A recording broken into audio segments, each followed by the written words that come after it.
Hi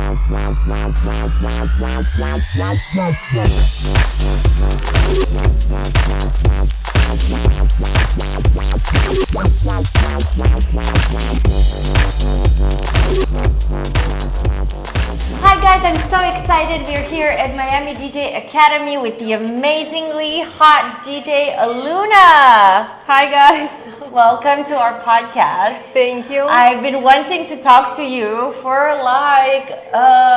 from the beginning actually, since I started doing the podcast for Revolution 93.5, because I've noticed you on Instagram. My friend Adina Butar, Marcus Schultz's wife, introduced me to you actually, and I was fascinated because we don't really hear about women DJs as much. And you have the best, the most amazing DJ school in Miami. Congratulations for that. Thank you so much. How did you start everything? And where did your journey in music start? So I started a long time ago, maybe more than 16 years ago, but I loved music since I was a very little child, like when I was 6 years old. I went on vacation with my parents and I heard music from somewhere. That was in Russia? Yes, in Russia. And I heard music from somewhere and I asked my parents to go there with me, and I convinced them to buy 3 cassettes. You know, like back in the day we had cassettes. It was that long time ago. So they bought me cassettes. I had no idea about the artists that I bought because I was 6 years old. Do you remember the artist? Yes, but it's Russian artists. Yeah, okay. So. And since then I started collecting music. I started collecting cassettes, and then I did copies for my friends. I copied one cassette to another cassette and I shared with my friends. Then when we started having CDs, I collected CDs.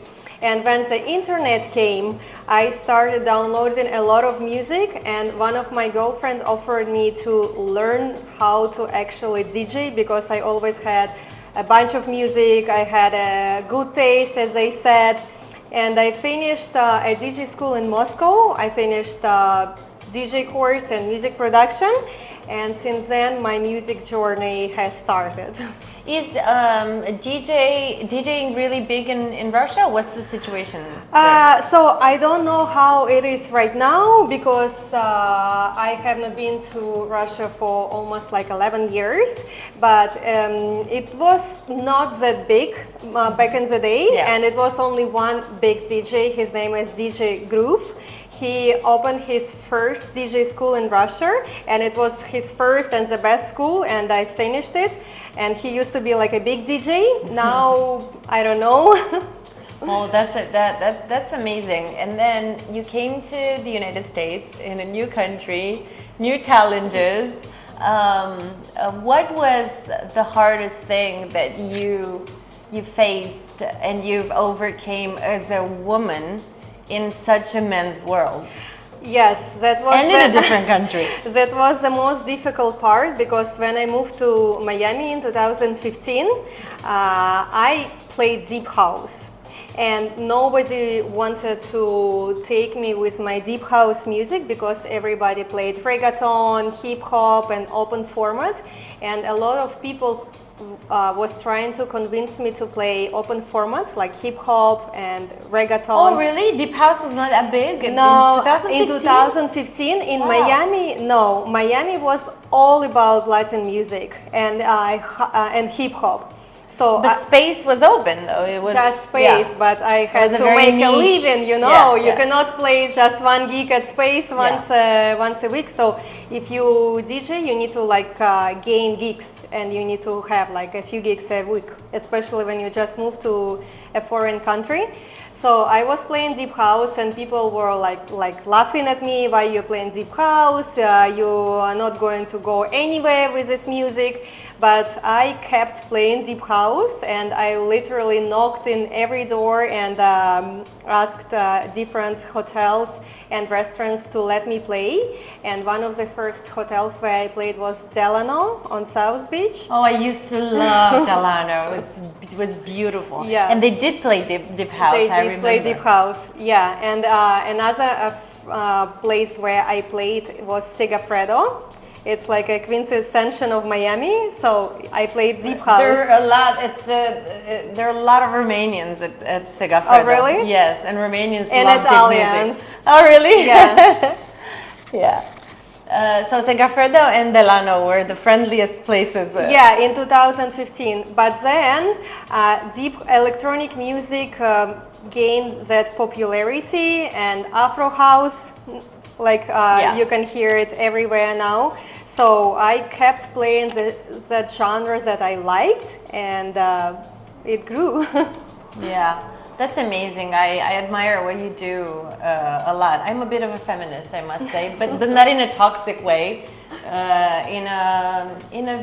In a nice way, in a way that I just admire, and I love to promote women who, you know, do amazing for themselves. And I know that you're a mother also. So how does mommy life, you know, how do you juggle with being a mommy and a DJ and having the academy with a lot of students? How is that going? So in the beginning, when I just had my daughter Olivia, I was still doing gigs, but I found myself that it's really difficult because I stayed late at night and I was working, and next day I woke up and I had like a mess in my head. Yeah. So the beat was still that beat was still there, but I had to take care of my newborn. Of course. So I decided to make a decision that I will do full transition in a DJ school while she's that little, and then maybe I'll go back in DJing. But so far I'm fine. I love teaching people. I have a lot of amazing students. I have celebrity people here. Who are your models. students? Yeah, that's an important question. So I'm one of her students also, and I definitely want to do this in a professional way. I'm not playing. I'm playing in a way that I love it, and I will soon have my 4th class, and I feel like I've already learned so much. Thank you for that. So I must ask you, most of your students are people who want to become professional DJs, or they're just doing it for fun?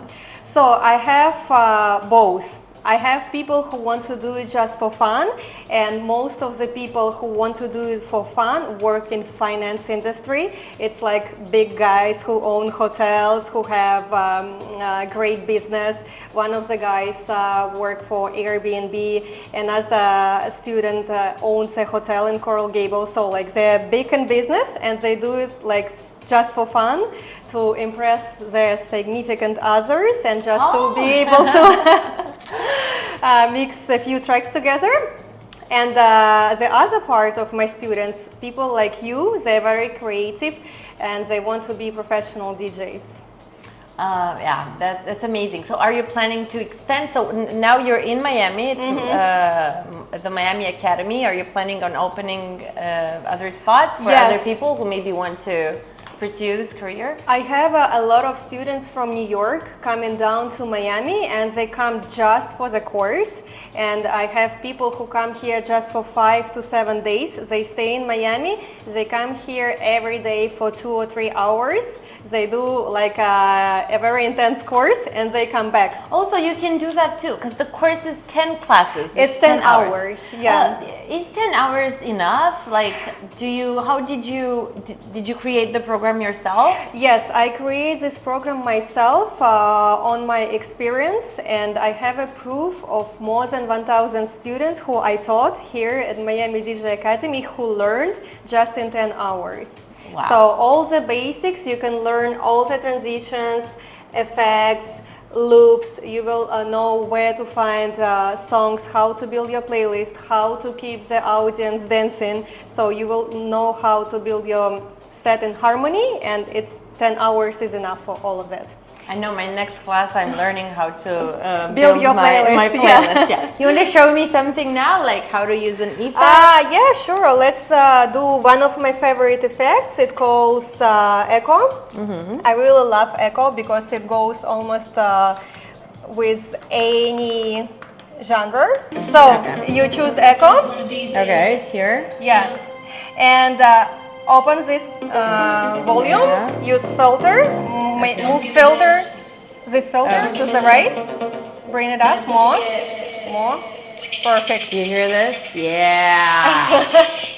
A little bit less filter. Less. Yeah. And then you can.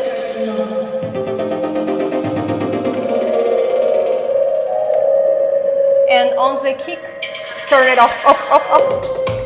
Yeah. Woo!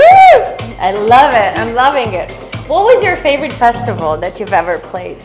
Burning Man. Oh, yes. It's my dream to go there. I've never. It was my dream to play at Burning Man, and I was invited to play there in 2017 and 18, and then COVID happened, and I played in 2000. How did that affect you? Was it like in the beginning, it was a disaster because I didn't know how to pay my bills. DJing was my only job, and everything was closed. And like, yeah, because my job disappeared also. I'm a singer, so, and soon to be a DJ. But it was a disaster. But then something brilliant happened. Yeah, but then I was sitting home a lot because I had nothing to do. Everything was closed, and I thought a lot. And I came up with an idea why I wouldn't share my knowledge with like-minded people. And I just started giving lessons at my apartment in Brickell. I had a little studio in Brickell, and I did a test of advertisement on Instagram and asked people if they want to learn DJing, and I had a great feedback. And so everybody wanted a little party in their house. Exactly. So during COVID, everybody had no job, and I was booked. Yeah. That was perfect. Actually, COVID played a perfect major role for me. Because in every crisis, there's always an opportunity. Yes. Right? What would you advise someone who dreams to become a DJ, either a girl or a boy? I would advise... Or a grown person. I would advise don't give up. If you decided to become a DJ, do it. Learn how to do DJ, prepare your playlist, try to find a gig, and don't give up if it doesn't go well. Try to find another one. Maybe a few times you need to play for free, but don't give up on it. I think that they're gonna play a lot for free at the beginning. I mean, like, because that's how you gain your experience. Right? Yeah, I would play maybe like 3-4 times for free, and then you invest your time, you invest your money in it, so you have to school, basically. Yeah, and it's you exchange your energy. You have to get paid eventually. So I wouldn't play for free for a long time. I think 3 or 4 times enough. If it's a big event, you can do it. Yeah, sell yourself expensive. Well, thank you so much. You want to finish big with showing me? Show me your transition. Show your audience what you learned in 4 classes. Yeah. So soon, yes, I'll soon have my first class, and I know how to make transitions. Yeah. I'll show you people. Okay. So. Okay.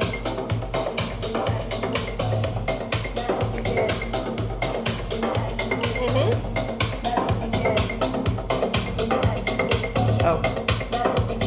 Yes. Yeah, adjust BPM. Oh, that was... I know what I'm doing, guys. I'm a pro.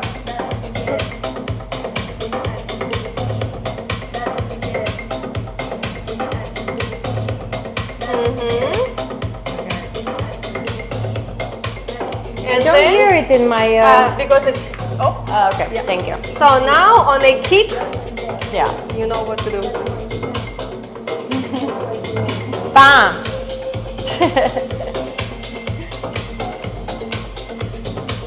Yeah, it's good. Turn the bass.